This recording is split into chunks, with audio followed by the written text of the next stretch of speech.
dear dignitaries, scholars, academicians, and students.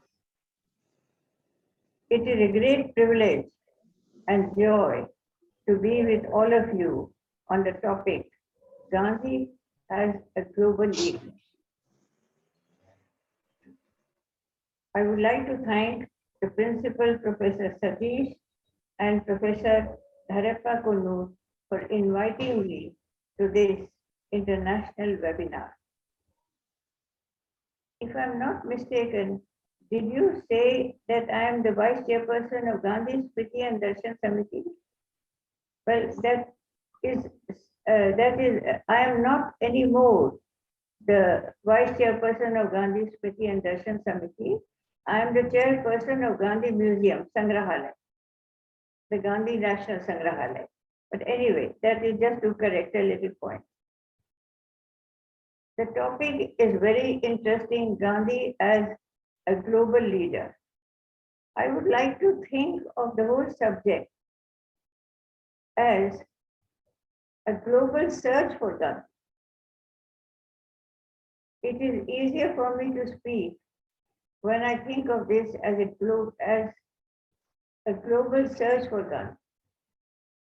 Today, all over the world, not only in India or South Africa, but every part of the world, people are in search of Gandhi, in search of what Gandhi was, what did he do, how did he become what he became. Because Gandhi did not have a Gandhi before him. And he succeeded with his own search for truth, as he called his life, my experiments with truth.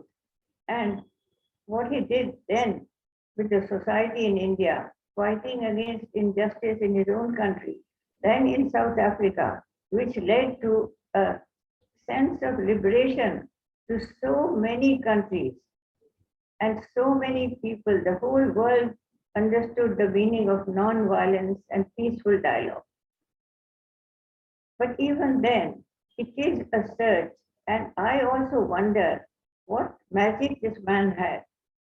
Well, I can certainly admit, and I should admit, that I'm not a scholar, not a historian, not a writer, but I knew Gandhi till I was nearly 14.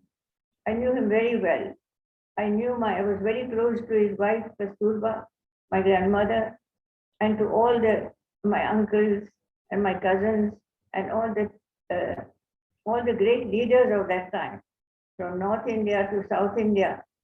And because we used to be always traveling, and it was a time when it was the time for the non-violent struggle. Sort of, it was to end in India. And so I saw Gandhi in a different way than people may have seen him in South Africa or in other places.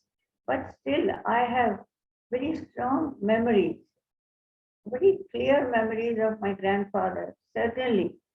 And I would like to share some of them with you. There was a fearlessness in Gandhi.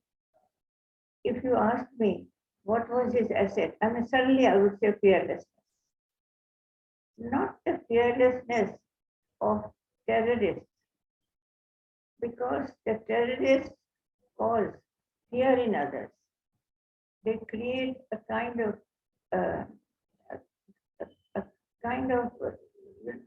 what shall I say, a kind of horror and violence. Whereas Gandhi's fearlessness inspired love and compassion in others. Even enemies, when he spoke to his enemies, I remember that I used to be there sitting next to Gandhi in Delhi when some leaders would come. See people saying, Mr. Gandhi, I don't agree with you. They would come and talk to Gandhi and then become friends, not foes. They probably did not completely change their views, but they became friends of Gandhi. So the fearlessness in Gandhi, plus his great uh, power uh, of psychoanalysis. He was a great psychologist. He could understand the other person's mind. He could realize the other person's talent, and also he approached people not by of course opposing what was negative, what was violence in the next person, but still loving the next person. I grew up in an atmosphere where there was no anger or criticism of the British people who were the rulers. And they left us. They left this country. So this was the magic of Gandhi. Uh, the British, as I grew up, and I grew up in, and I saw so many people and so many leaders, and in our family was like a big joint family. And but there was never any talk of not liking the British, whether in India or South Africa, where Gandhi and his wife and a whole community and our family people had lived there. But there was never a talk against the British that they are bad, they are cruel or anything. No. Gandhi had to fight the injustice of a foreign rule and to have first the independence. He realized that India needed the political freedom. It could not be ruled by outsiders. But also he had realized that India had to fight against its own injustice. Today, when there is a search for Gandhi, why was he like this?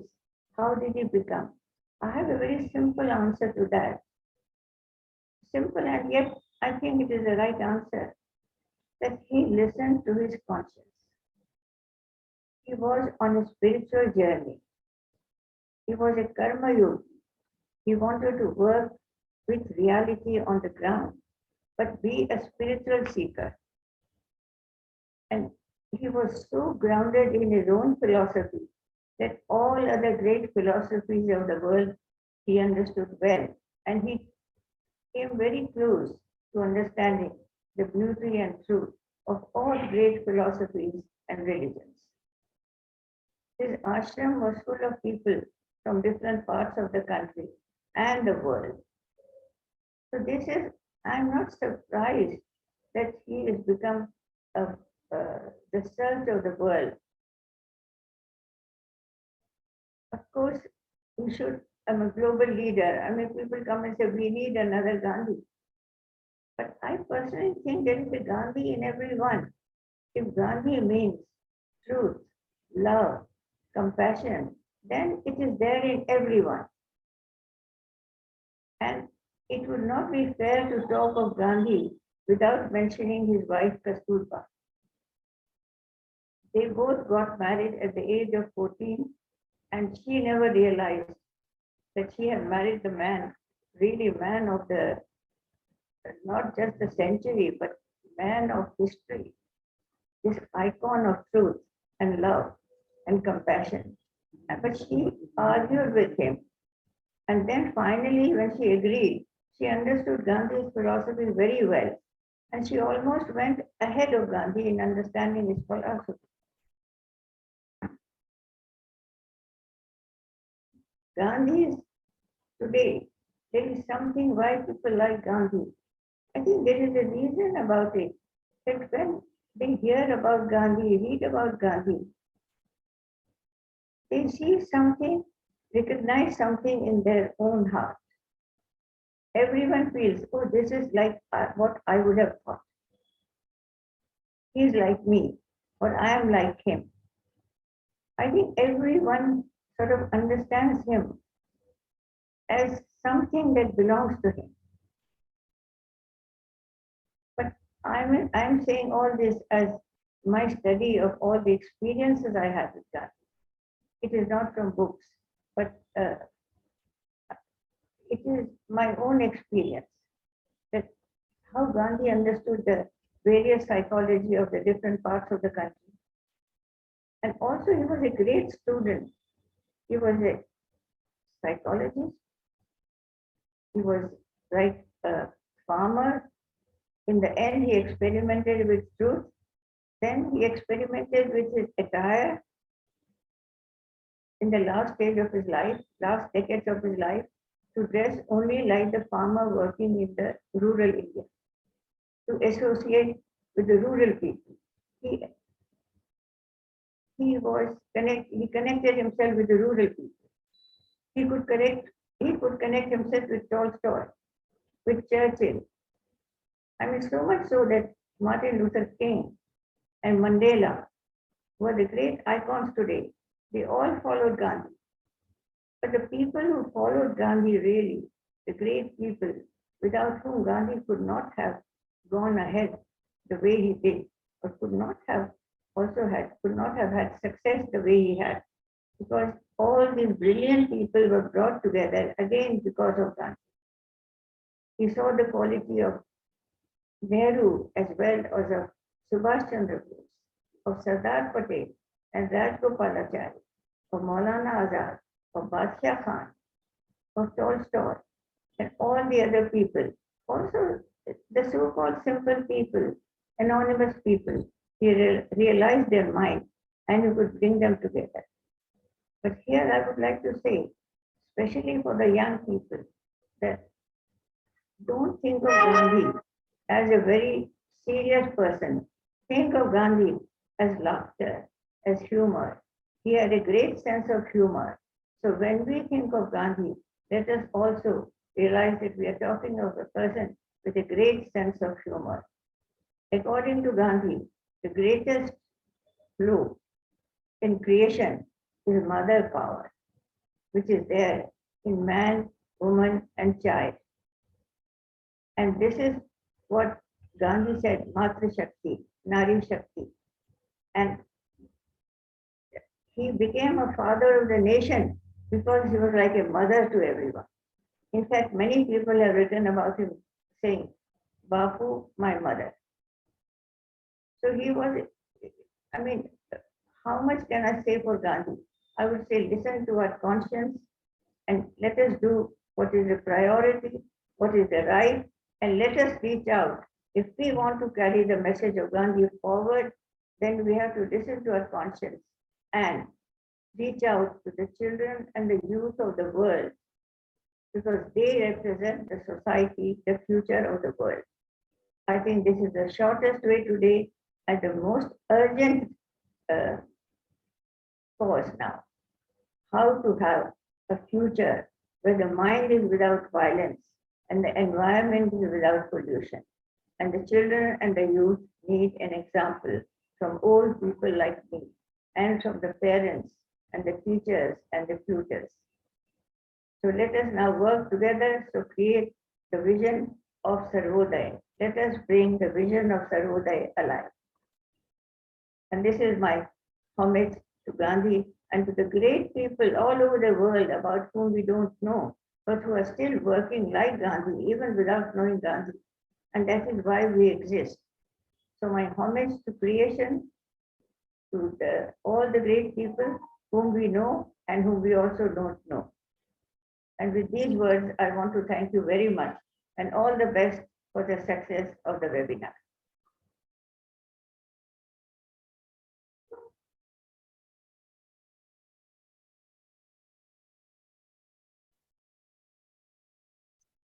Vandana.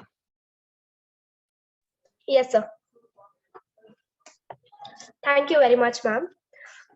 May I now request today's first theme speaker, Gwen Alton, ma'am, Interim Director, MK Gandhi Institute for Nonviolence, New York, to enlighten us on the topic, Nonviolence Learning Labs, using Gandhi's experimental approach to create the future. For the next 25 to 30 minutes, the floor is yours, ma'am. Thank you. Thank you all so much for inviting me to speak with you today. I'm especially grateful to Professor Kohner, who reached out and I was difficult to schedule with. So I really want to share gratitude.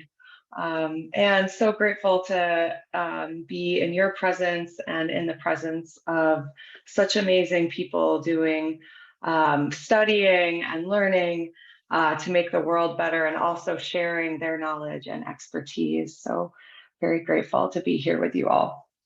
I'm going to share some slides while I talk a little bit, and let me just get those up.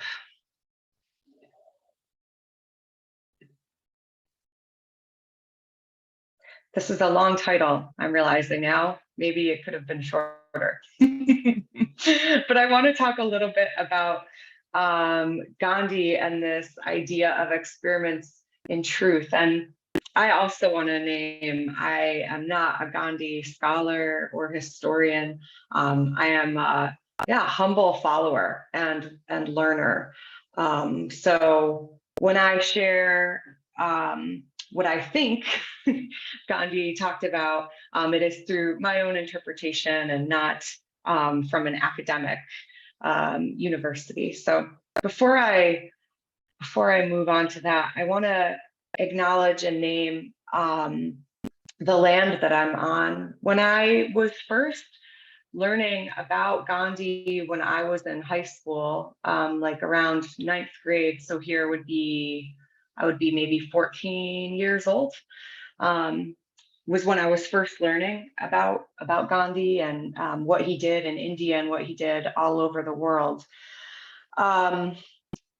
What we didn't learn about how, you know, my ancestors and ancestors that had come from England and Britain had also come to the United States and colonized the land here. So there wasn't really a connection being made to what Gandhi was doing and how the British had colonized India to how the British had also colonized America. So to me, this was a missing piece, even though Gandhi was so influential on the struggle for racial justice in the US. And so certainly I knew about Gandhi's influence with Dr. Martin Luther King Jr. So I just want to acknowledge and name that the land that I'm on in New York State was originally the land of the Haudenosaunee people, who are indigenous to this land. And without them, the democracy and the Constitution that we have in the United States, such as it is, would not exist. They were not just influential, but vastly important to us being able to have any kind of democracy in the US. So there's a lot more that I could say about the Haudenosaunee and their wisdom. But I'm going to move on to some other slides to share with you today. I wanted to show you a picture of the Institute. This is the Gandhi Institute for Nonviolence in Rochester, New York, which is not in New York City, but we are in a city called Rochester. And this is one picture of our house that also has some illustration. And here's another one. And we were founded by Arun Gandhi, who lives in this area and is the 5th grandson of Gandhi. And he founded the Institute in another state and moved it up here with, he founded it with his wife, Sananda, and moved it up here in the 2000s. And now I'm the co-director here with my colleague, Erin Thompson.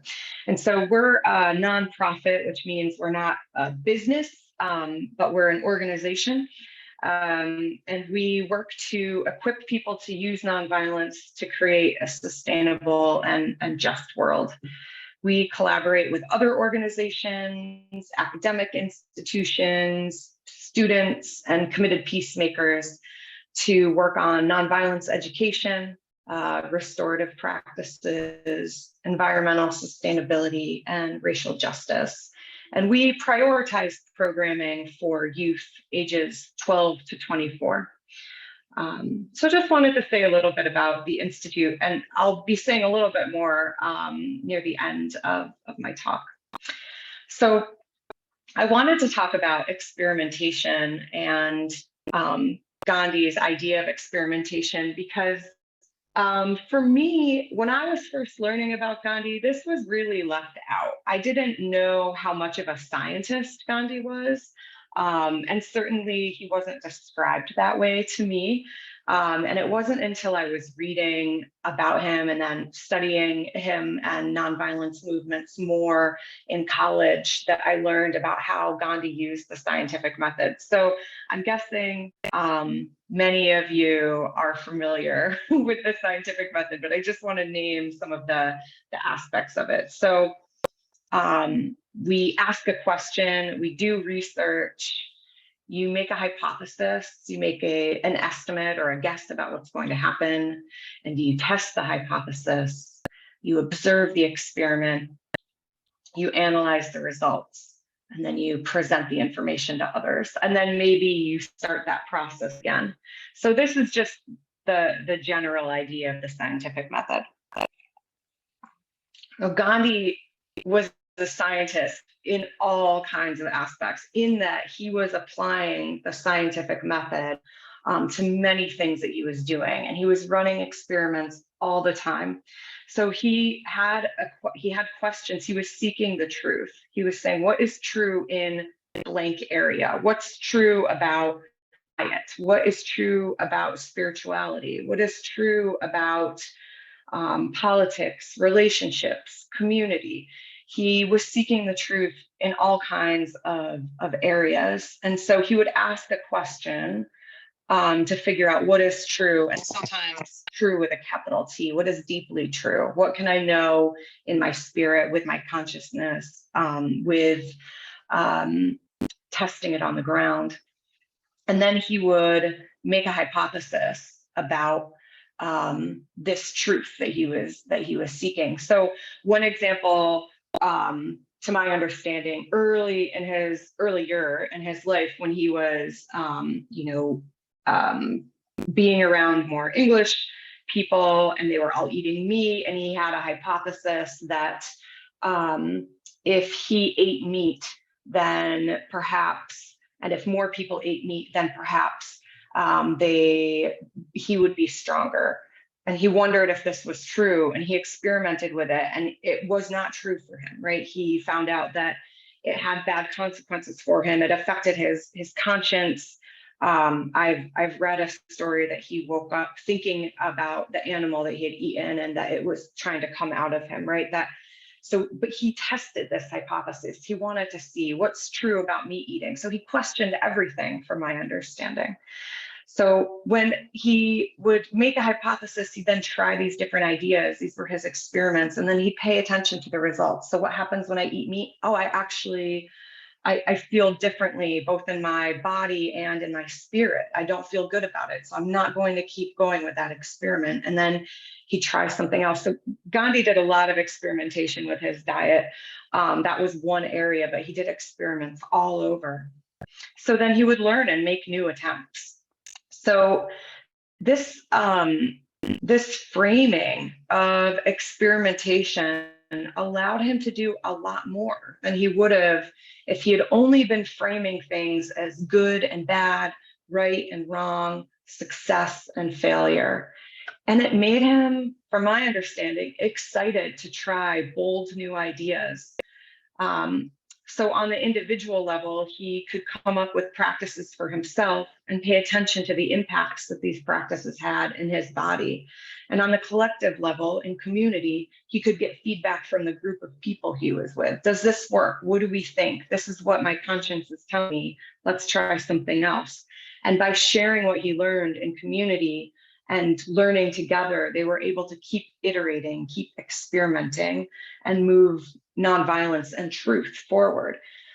Sometimes because of the way that experimentation is set up in the hard sciences, say in biology, for instance, we don't always share generously what we learn. We can become in competition with one another. Who has the best idea? Who said the right thing and who said the wrong thing? And this sense of competition can stifle and block our learning.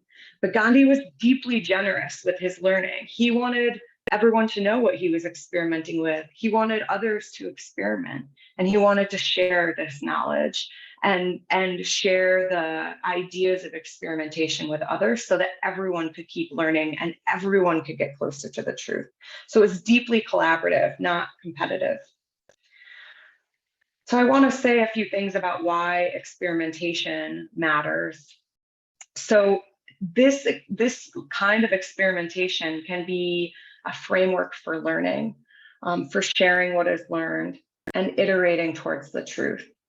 It helps us reframe our life experiences. So if we are approaching our life as an experiment and our practices in our lives as experiments, where we're trying to get to a better version of ourselves, a better version of our world, a better version of our future, and maybe a deeper, more truthful version of those things, we can reframe what happens in our lives and what we're doing as experimentation. And this allows us to make mistakes and to build off of what works.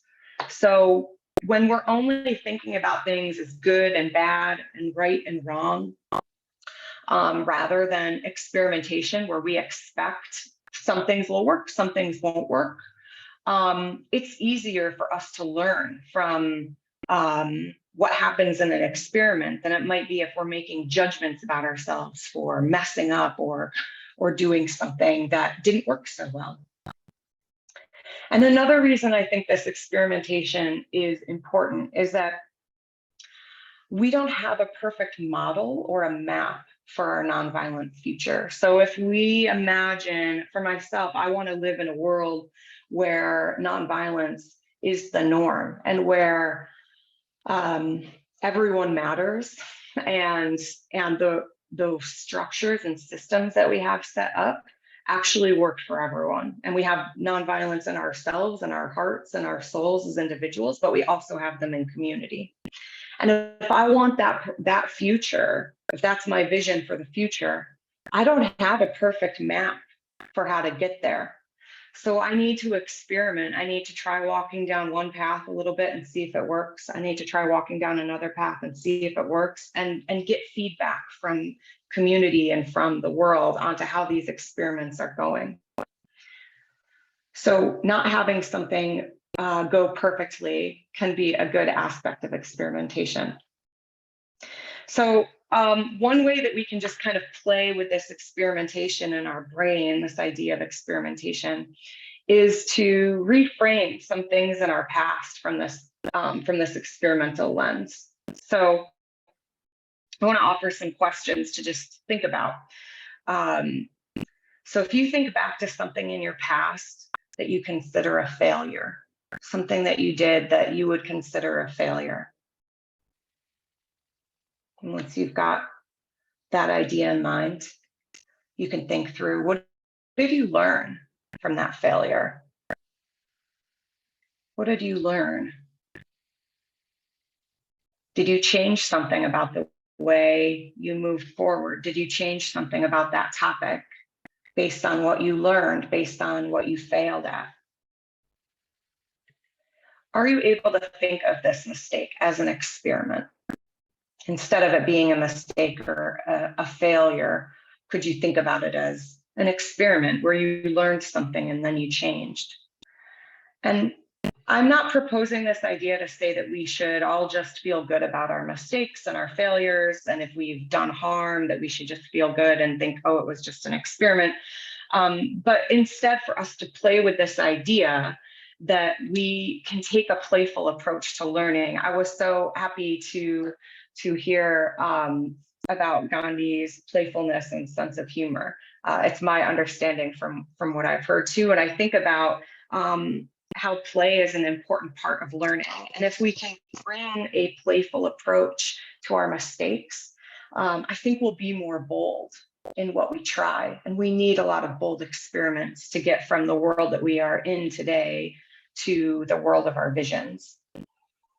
So I want to share what I think are a few elements for experimentation in life. I don't think these are all the elements that we need to try to take this experimentation, but I think these are some. I think we need a vision we need to have an idea of where we want to head, what the world is that we want to live in, even if we don't know how to get there, even if we don't have the map. So what is our vision for the world? I shared a little bit about mine. We live in a world where we don't, we've got nonviolence in our hearts and our souls and our spirits, and we also have them in community. We don't need to use violence to get our needs met. We have understanding for one another. We're able to live in community. There's a lot I could say about vision, right? And then I think we also need community, because if we run an experiment by ourselves, it will be difficult for us to know if this will work for others in the world. One thing that I like to remember for myself and remind others is that Gandhi was doing his experiments with other people, even though many of them were individual practices. He wasn't just one person doing everything. He lived in a community of at least like 80 people, and they were experimenting together and working on things together. So we need community. And related to that, we need feedback. We need to give ourselves feedback. What experimentation is working and what isn't working? Can our community tell us what is working, right? Like I might try a new experiment in how I relate to other people, and I might think it's going really well, but I need a community to tell me, no, that is or isn't going well. I need feedback from other people, not just myself. And I think we need bravery. And the reason I say we need bravery is because what I see a lot these days is people really afraid of making mistakes, really afraid of not doing something perfectly. And then if we think we can't do it perfectly, we don't try. And I think we need a lot of people to try a lot of different experiments in nonviolence to get to the vision of the world we want to be in. So we need to be brave and be in a space both internally and spiritually and with others that it is okay to make mistakes and to be bold. So I want to, if you are up for it, give you a little idea of some things to write. So if you have pen and paper or pencil and paper, you could write. I'm curious to know what you come up with if you want to send them to me later, but I want us to think about how can we find some of our own experiments. So I want to just give us maybe 2 minutes to do a little writing. What are your ideas for how you want to move in the direction of your vision? So if you have a vision of the world, being in a better place, or even just, your local community, your house, yourself, what are your ideas for how to move towards your vision? What would you do, what experiment with, if you were not afraid of making mistakes, or if you didn't need to do it perfectly? What would you do if you didn't need to do it perfectly? And what experiment can you start or join in your own life now? So I'm just going to be quiet for 1 minute, so maybe we can write a little bit.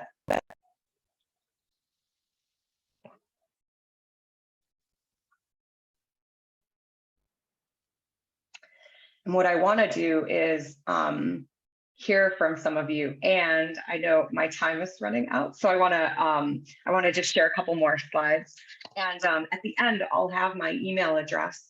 And if any of you come up with responses to this that you feel like sharing, I would love to hear from you. So I wanted to share a couple examples of experiments that we're doing at the Gandhi Institute. So one of them is an experiment in leadership.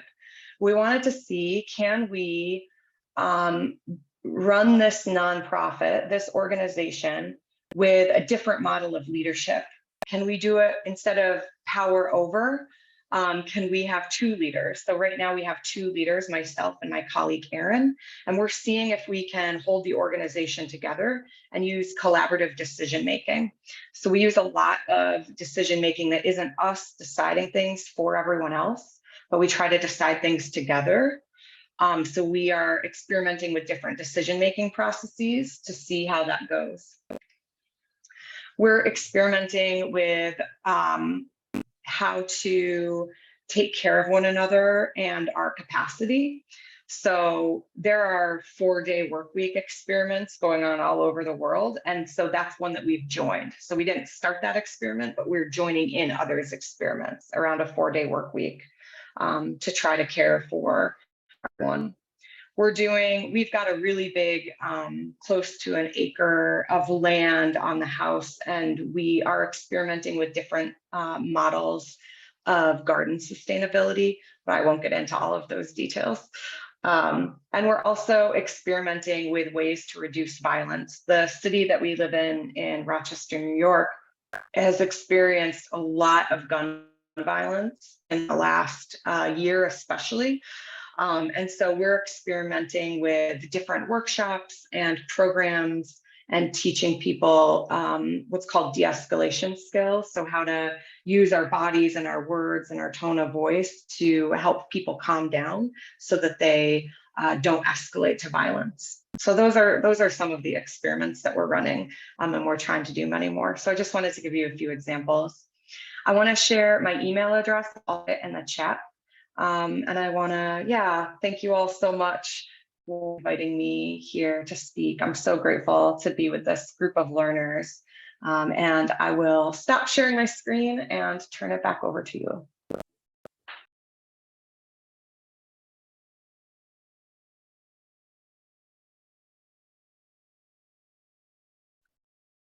Vandana, are you there, ma'am? Yes, sir. Thank you very much, ma'am, for your insightful theme address. May I now request today's second theme speaker, Dr. Ajay Skaria, sir, Department of History, Institute of Global Studies, University of Minnesota, to enlighten us on the topic, Gandhi and the Global. For the next 25 to 30 minutes, the floor is yours, sir.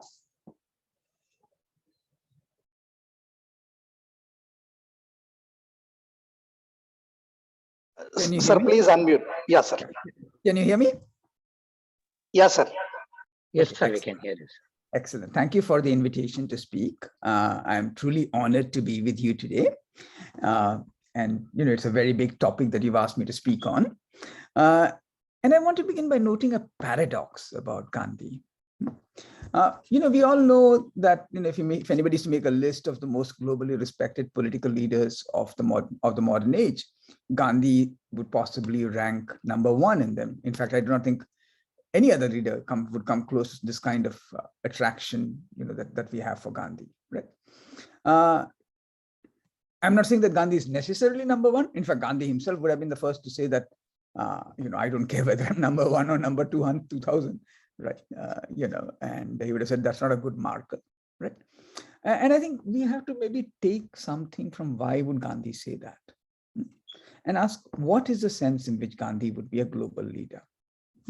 Or when we use this word global leader, what do we mean? Normally, and the reason I'm pointing to it is this, that normally when we use a word like global leader, we are using it because we are thinking of the power of domination that they have, right?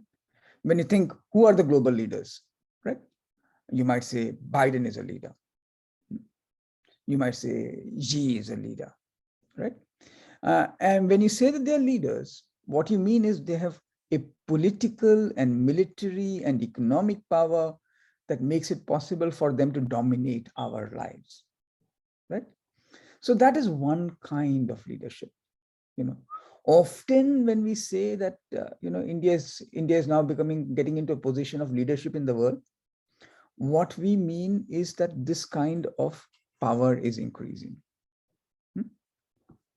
Now, of course, there are figures who become global leaders and active on the world stage, not because of the political power that they wield, but because of their moral stature. Yeah. A striking example of this would be Nehru. At the time that Nehru became, prime minister, India was much poorer than it is now. Of course, even at that time, it was #6 in the world. It was the 6th largest economy in the world. Just like today, it is the 5th largest economy in the world. But really, these figures, like, is it the 5th largest economy in the world or 6th largest economy in the world, do not mean too much, because one has to think in terms of per capita income, right? And in terms of per capita income, India was even poorer than it is now. But Nehru was able to emerge as the leader of the non-aligned movement. He was treated as an equal, as a kind of, not just an equal, as a kind of, leader, right, by other world leaders, by leaders of other independent nations. Now, this is obviously not because of any political power he had, because the non-aligned movement specifically tried to not emphasize military power and political power, right? Rather, it came from a certain moral stature that the non-aligned movement claimed, right? And that Nehru claimed, right? Now, of course, I don't want to idealize moral stature, right? Sometimes we can accord moral stature to the very wrongly, right? So I'm not trying to say that moral stature is always by itself right.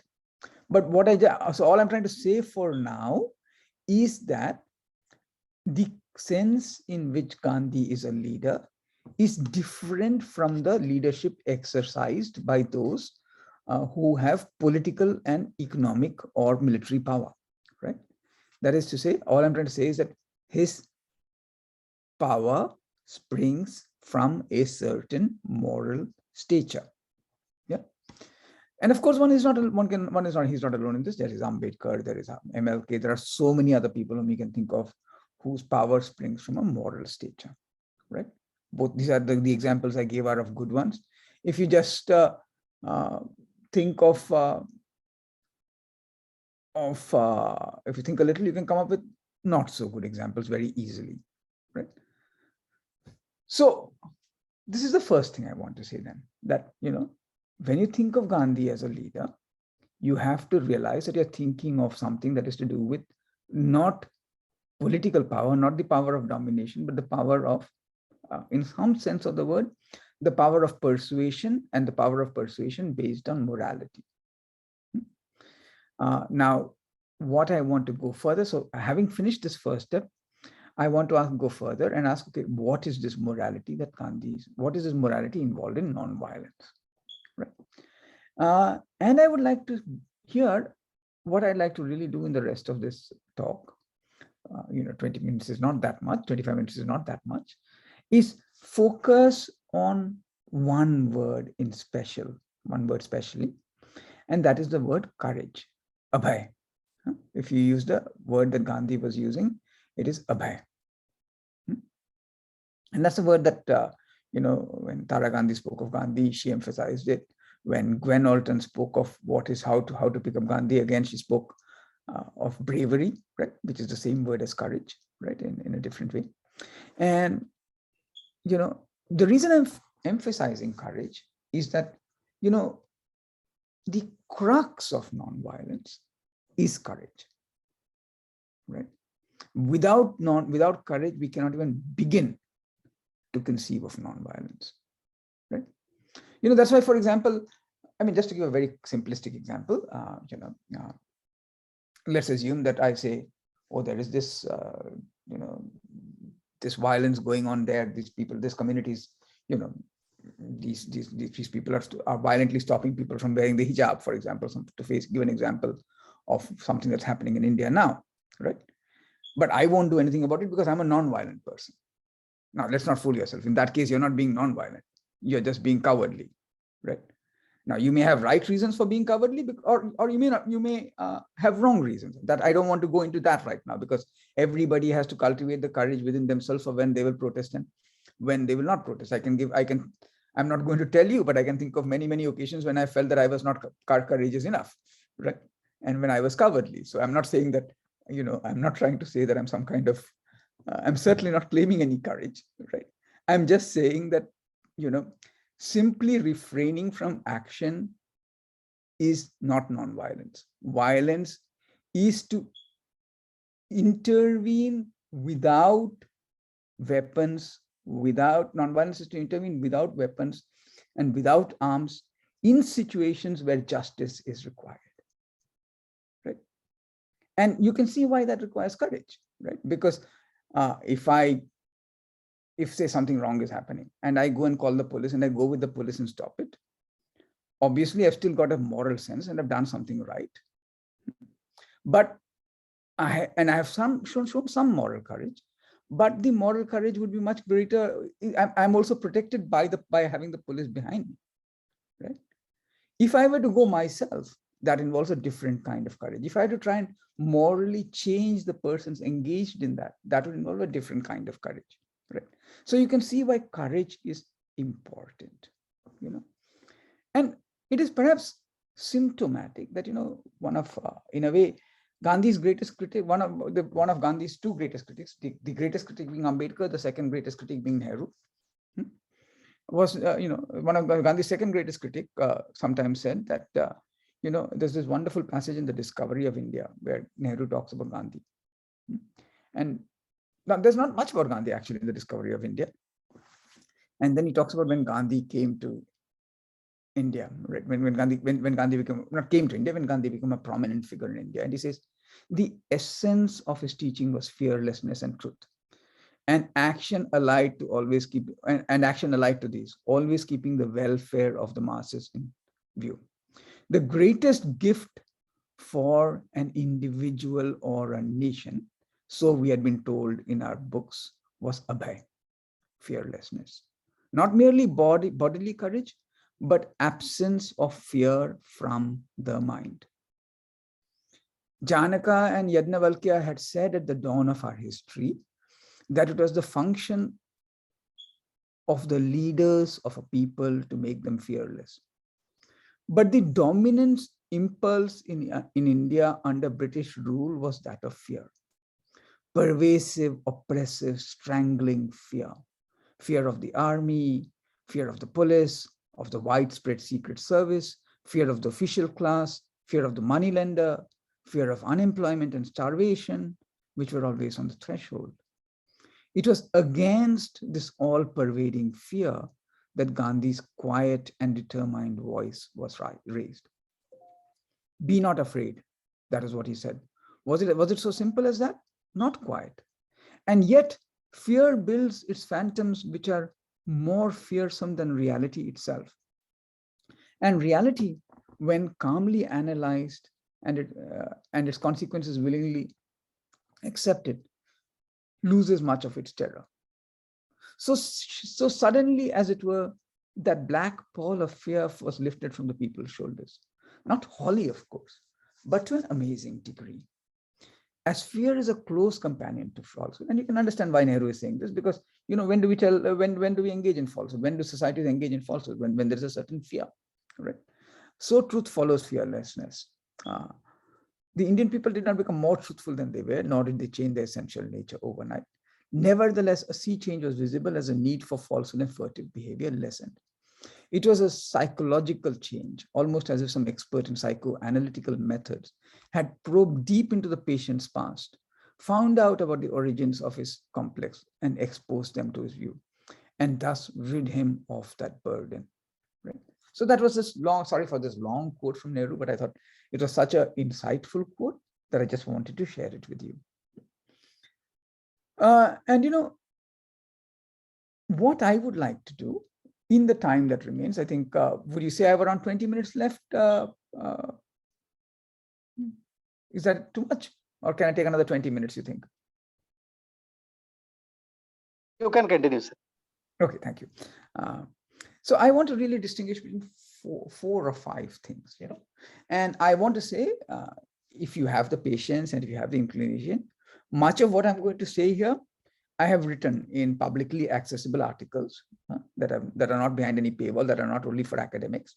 Or one of the piece I'm talking about, so many of the remarks I'm talking about right now are in an essay on the website of the Australian Broadcasting Corporation called Courage and Rage. Not exactly that, but something like Courage and Rage. Some of the other things I say will also be available on the website of The Wire. So I'm not saying anything new. I'm just presenting, since it's a wider public audience, I'm really presenting what I've tried to say in somewhat different words. So if you want to think more about it, and systematically work your way through it, please feel free to read those articles and come back to them. Okay, but what I want to really do is distinguish between 4 or 5 things, right? 1, moral courage. What makes moral courage different from physical courage, right? 2, rage versus anger. Yeah. 3, religious courage. right? So these are these three things, because Gandhi himself, it's very interesting to note, the key word that Gandhi kept stressing in his writing was abhedan, right? Now, those of you who know something about Hindu traditions or Buddhist traditions or Jain traditions will know this word, right? Abhedan means the gift of fearlessness, right? It is slightly different from having courage, right? Now, if I have courage, it's an internal relation. Yeah, that is to say, I can be courageous without having any relationship with you. Yeah. But to give courage to others, that's a different matter. That means I have to be in a relationship with you, right? And it's a very distinct relationship, because what am I giving you in the relationship? I'm only giving you fearlessness. What does it mean to me for me to give you fearless from you? It means you can be fearless only if you start regarding, I can really have given you fearlessness only if you start regarding yourself as equal to me, as free of me, right? Yeah. So in a sense, the gift of fearlessness is the gift of a freedom and equality also. Yeah.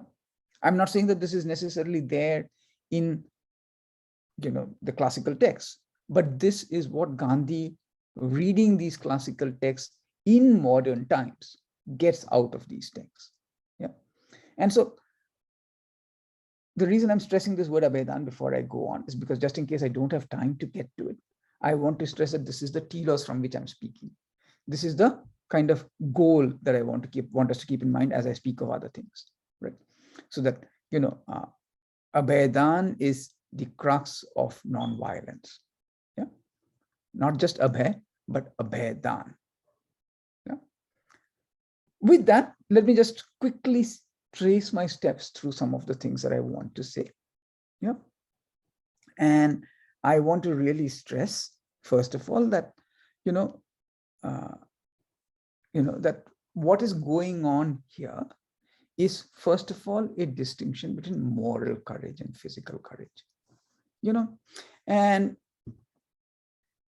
one way of putting this is that, in moral courage, we question ourselves. Yeah. For physical courage, you don't need to question yourself. Right? I'm not trying to minimize physical courage. Look, it takes, somebody who goes into a fire and pulls out a child, or, somebody who does something like that. That requires enormous courage, right? I'm not at all trying to minimize it. Yeah. But all I'm trying to say is that moral courage is somewhat different, And Gandhi sometimes seems to feel that where there is no physical courage, there can be no moral courage. He seems to feel that physical courage is a prerequisite for moral courage. And I can see that if you think logically enough, that is true, because after all, if you're morally courageous, you will have to sometimes face physical consequences too, right? For example, the young women in Karnataka who are protesting against the forcible removal of the hijab, and the young women in Iran who are protesting against the forcible imposition of the hijab, right? They both share a courage, right? That is to say, they share moral courage. They share a physical courage, first of all, because they are, facing a repressive regime. As we know, the Indian government has been very, very violent, just like, maybe not as violent right now as the Iranian government, but there are many other situations in which the Indian government has been comparably violent, right? So it does require physical courage, right? It does also require moral courage in a different way, right? So what I'm trying to stress is that physical courage and moral courage are connected, but there is not always a connection between them. And there's an example that Gandhi himself gives of this. Gandhi, this is before Gandhi becomes Gandhi, so to speak, before he writes in Swaraj and comes to his modern understanding. Actually, it's around the time that he's already begun to become Gandhi, has begun to understand nonviolence. And this is around the time that, there's this famous revolutionary, Madan Lal Dhingra, whom you might have read about, who kills a British official who had been very violent, Curzon Wiley. And Gandhi is very upset. He says that, look, this is not courage, this is rage. And he says that, and he says that this is rage because it's done in a state of, state of intoxication. The word he uses in Gujarati is nasha. I don't know whether that word is there in as much in the South Indian languages, but there must be some equivalent, right? Intoxication. But, what I'm stressing is that he says that therefore, wherever the courage is a result of this intoxication, it is not a quality of the man. A man's own courage consists in suffering deeply and over a long period. That alone is a brave act, which is preceded by careful reflection. I should have said that this is what I should have begun this quote by beginning saying that I'm quoting Gandhi. I'm not saying, these are not my words, right? So Gandhi is trying to distinguish between rage and courage, between intoxication and courage, right?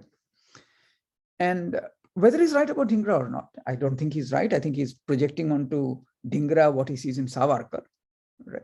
But that's a different matter. We don't need to go into that right now. My point is simply that there is a distinction between courage and between rage and courage.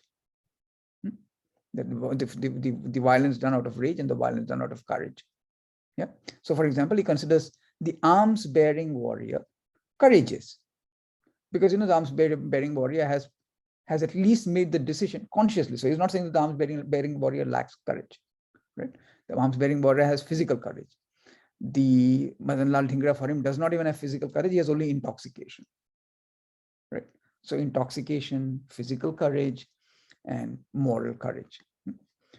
Now, what happens when you have moral courage? Here I want to introduce another word, right? No, actually, before getting to that word, let me just say one more thing. That, when you're thinking of moral courage, the first thing to realize is that there is nothing necessarily liberatory about moral courage in relationship to other people, right? By itself. Yeah. One thing to remember, for example, is that, many of the British who colonized India were morally courageous in their relationships with other British people, right? But they considered Indians inferior, right? So in other words, if you have to put it in Gandhi's terms, they were capable of abhay, but they were not capable of abhedan. Yeah. So, by itself, moral courage does not necessarily involve equality with others. That's what I'm trying to stress, that, moral courage is important because it does involve self-reflection. It does involve the beginning of a possibility of a relationship with the self, right? And in that sense is far more complex than physical courage, right? But by itself, Gandhi acutely recognizes that it is only the beginning, right? Or even if Gandhi doesn't put it in these terms, I think we have to also tease out some things from Gandhi, because he's engaged in so much work. And so, but if you have to tease out what he's saying, one have to make a distinction between moral courage and this other courage, which I'm calling religious courage, which is abhedan, right? Which is also about the gift of courage to others, which is about a relationship to others. Yeah. Does that make sense? Yeah. I hope it does, and please come back to me with questions about these. Now, the interesting thing is that, to have courage is not to give up on anger. Yeah. Because after all, anger is not the same as hatred. If you don't feel injustice if you don't feel anger when you see injustice, perhaps there is some sense in which our conscience is not deep enough, right? Maybe we should not act in anger. That's a different matter. Maybe we should try and transform our anger into something else. That's it. Maybe, and that's part of what the practice of satyagraha is about, right? And that's a different matter. But all I'm trying to stress for now is that the element of anger is very, very central to everything that Gandhi is doing. And in a sense, from anger and from moral courage, he tries to derive this world of abhedan, or the gift of courage. Yeah. And, what makes Gandhi's nonviolence so striking, therefore, is that it's abhedan. What does it mean to give abhedan? And this is where I'll come back again to the question of the leader, right? One kind of abhedan can be the kind that, say, a sovereign state gives to its citizens. Where, for example, a state says to the citizens that, look, I will protect you. Go about your activities without fear, right? Now, that is certainly a certain kind of fearlessness that I get because I live in a well-regulated society, right? One of the terrible losses of our current society is that we have now created a society in which, in India, Muslims, many minorities cannot walk about without fear, right? One of the terrible losses of American society, where I am based, is that we have created a society where to be African American is to always live in fear of losing one's life, right? So, in a certain sense, fear, that's the sense in which you can say that these states have failed to give fearlessness, right? And certainly it is necessary that we have states that give fearlessness. But Gandhi is not talking of that kind of fearlessness. He's talking of the fearlessness that comes from the offering of a certain vulnerability of oneself to the other, right? Yeah, he's not talking of the fearlessness that I might give as somebody with lots of power, somebody with the state behind me, somebody with with lots of resources. He's talking of the fearlessness that comes from social relations, right?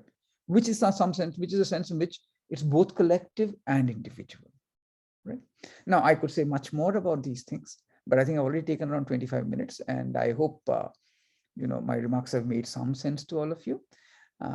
And as I said, I was trying to say very quickly what I've said at greater length elsewhere. So if you want to engage with these questions more, please feel free to either write to me, and I'll just put if you want the link to the articles, I'll just put my link, my email address in the chat so that you can write to me and I can send you the links, right? And otherwise, hope good luck as you people start out thinking about these questions. Good luck in finding your way. Thank you very much for inviting me to speak.